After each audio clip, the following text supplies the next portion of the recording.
This is the 2022-23 Opel Astra, and just so you know, I wasn't asked on the international trip of it, and so I couldn't make it to the national launch either. So this is actually my first time with the Opel Astra to see where Opel is going.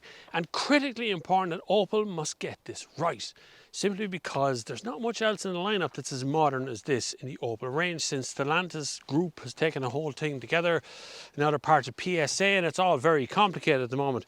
So Opel have this one chance to really nail it with this, and it give me a diesel one, which feels weird because all year I've been getting PHEV, electric, very few diesels, and then suddenly there's a diesel Opel Astra on the market that's a manual as well. It's like the opposite of what everyone else is doing.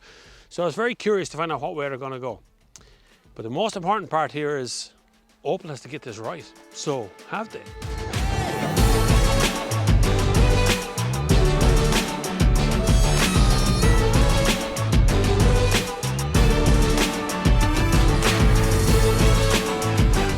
Before you go anywhere, hit the subscribe button, hit the like button, hit the share button. Run away to 100,000. I'd love to have you along with us. So leave me a comment, tell me what you think of the Opel Astra diesel. Right, back to the review. So this is the face of the Opel Astra now, but it's also the face of Opel. As you can see, they got a black grille, this kind of black front to the whole thing. They've run this across everything, including the Grandland and all the rest of them. This is the newest version of the car, inside as well as out. About 50% of you say you don't like that colour. That's what has happened on social media. Also, it's happened in the school this morning, and it's about 50% of my family don't like that colour. I don't know, I think it's okay, but I'm not sure it suits an Astra. Also, more than half of you on my social media mentioned that it looks like a Golf. The car is powered by a 1.5 litre diesel unit with a leisurely 0 to 100 km an hour time of 10.2 seconds. It's got about 130 brake horsepower. Prices in Ireland start from 27,995 or 24,665 in the UK. The model shown in the video is called the Elite and costs 35,995 in Ireland, or called Ultimate in the UK with a price of about £33,000. All of this, of course, depends on the options you're choosing. Lots and lots of you mentioned at the back of this looks like a Golf as well. I don't think you can make a hatchback without really being compared to a Golf, but this is very Volkswagen. To open the boot, you push in the Opel logo at the top and pull out the bottom of it. That's a very old Volkswagen thing. I have it on my Seat, it's 15 years old. The boot space is a little bit restricted, just in this plain form. There is actually a boot under the boot, as you might imagine, as these things go. And under that again, there is actually a spare wheel. It's a skinny one, but it's black and round and it's down there, and that's exactly what you want it to be. You need a boot with a spare wheel. This one actually has one, so that's pretty good. I can let away with that. But as a boot, it's quite tall inside, it's flat run in, so there's no step or anything to get over, get into the boot, and it's fine. It's just a normal, average boot. No cables in the boot. I keep looking in going, I'm missing something. There's usually cables in the boot. Let's have a look in the back. Very tinted windows in the back, by the way, very tinted in the back. This is the 5-door version of it, and that's my seat set for me. And I have to say, there isn't a whole lot of room there, not a lot. It always feels like the steering wheel is too far back from the dashboard, but anyway, there is a scoop out bit. I just about get my knees in here, but you will get more room in the back of its competitors. One USB-C charger port back here, and 2 air vents is what the back passengers get. But the doors have a good old solid feel. The feel of the car feels quite heavy back here, and loads of headroom as well. You do get a center armrest in here, and you get a load through device here as well, and the seat splits very easily, just one little click, and it's 60-40 on this side. That is velcroed. The toolkit is velcroed on there, so it doesn't come off. 60-40 split, nice and easy to use back here. Just a little bit tight on the leg room and foot room in the back. We're going to talk about the interior on the drive rather than trying to talk about it by looking at it. Just start it up for a minute. Obviously that diesel sound comes on here, but I want to point out, just even while we're sitting here, like there's huge wasted plastic piano black things here, which are just empty void space. They don't do anything, they just look weird. They're very reflective. And then this grille over here, which is the air vent for the driver, is split into 2. It just seems very like it needs something more, like there should have been something else there, you know.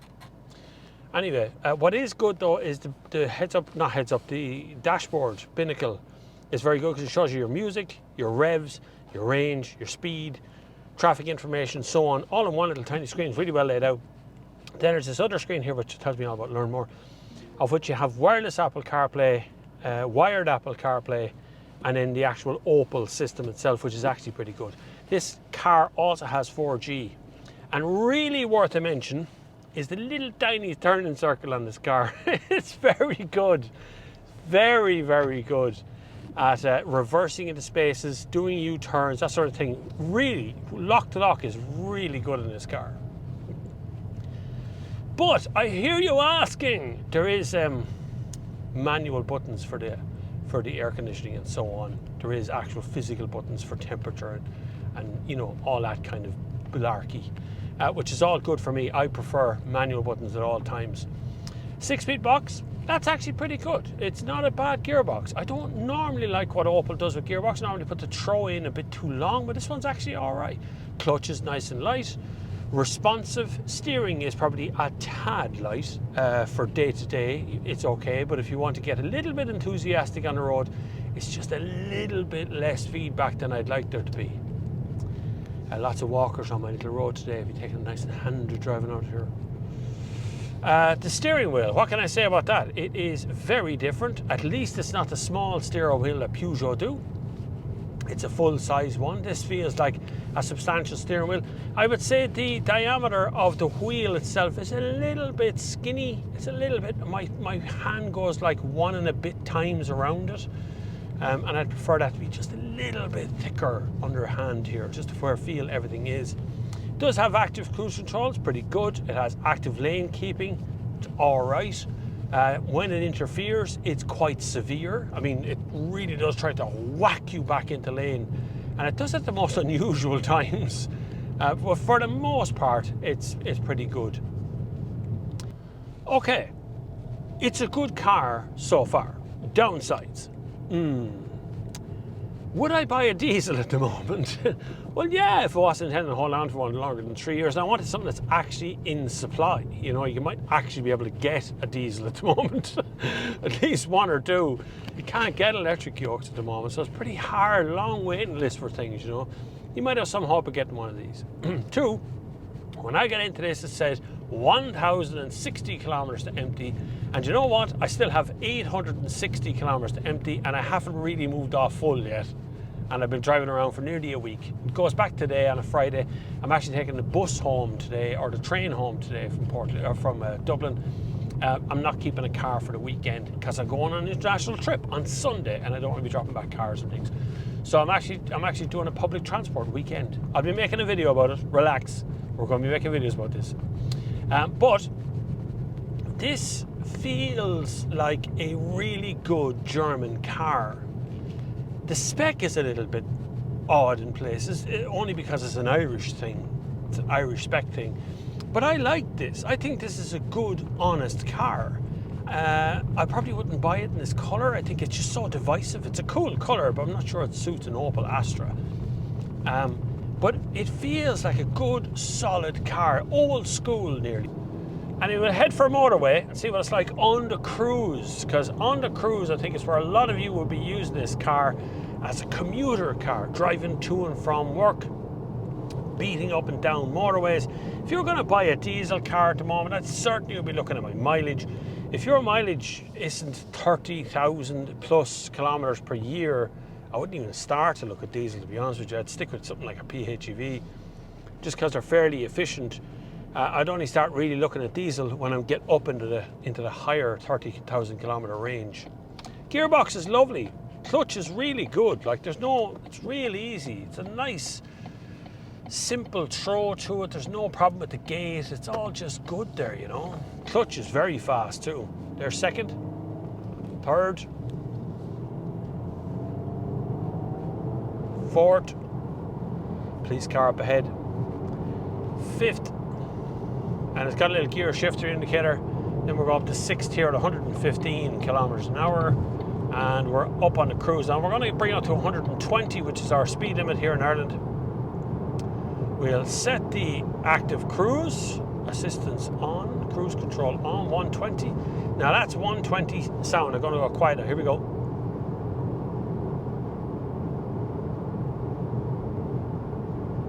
Little tiny bit of buffering down towards the back of the car. I can hear it sort of around the end of the back doors. Nothing from the wing mirrors. And it's a breezy enough day out there. Now it's not a quiet day wind-wise. I'm at 2,000 RPM at 6th gear at 120. That's pretty good. 2,000, 2,100. And I'm sitting here now using active cruise control to do the thing. Lane keeping, when you drift towards the edge of the lane, it gives you a nudge. You can see the nudge going back into the lane there every time. Sometimes that nudge is quite severe. Sometimes that nudge, it's like it lost the line, then it finds the line and boom, and it hits you back into the middle. For the most part on the motorway, it just sits there cruising along. So would I buy a hatchback now? Yeah. Would I wait for the estate version of this? There's a good question. I was scheduled to drive the International of the estate version, but that ended up being cancelled. Don't know why. And so I'm waiting to actually drive the estate version of this car, see how much more practical it is. I would actually wait for an estate of the hatchback. I certainly wouldn't buy any of the SUV stuff at the moment. There's very little out there right now that's even appealing to me. They're just everywhere, you know, and they're not much bigger. There's only 2 or 3 SUV type cars that are actually good. I'd like to see more of these estates come back on.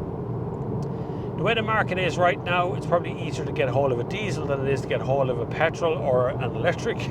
So maybe you want diesel, maybe that's it. To sum it up, it's actually a good, honest, sort of an old school car but with new school shoes.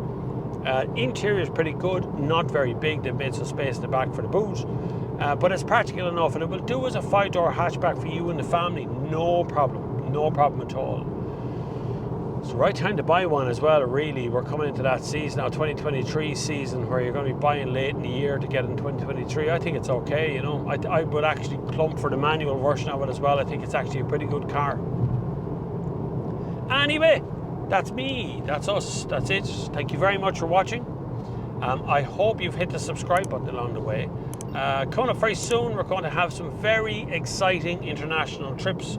So I'm hoping to have you along for that.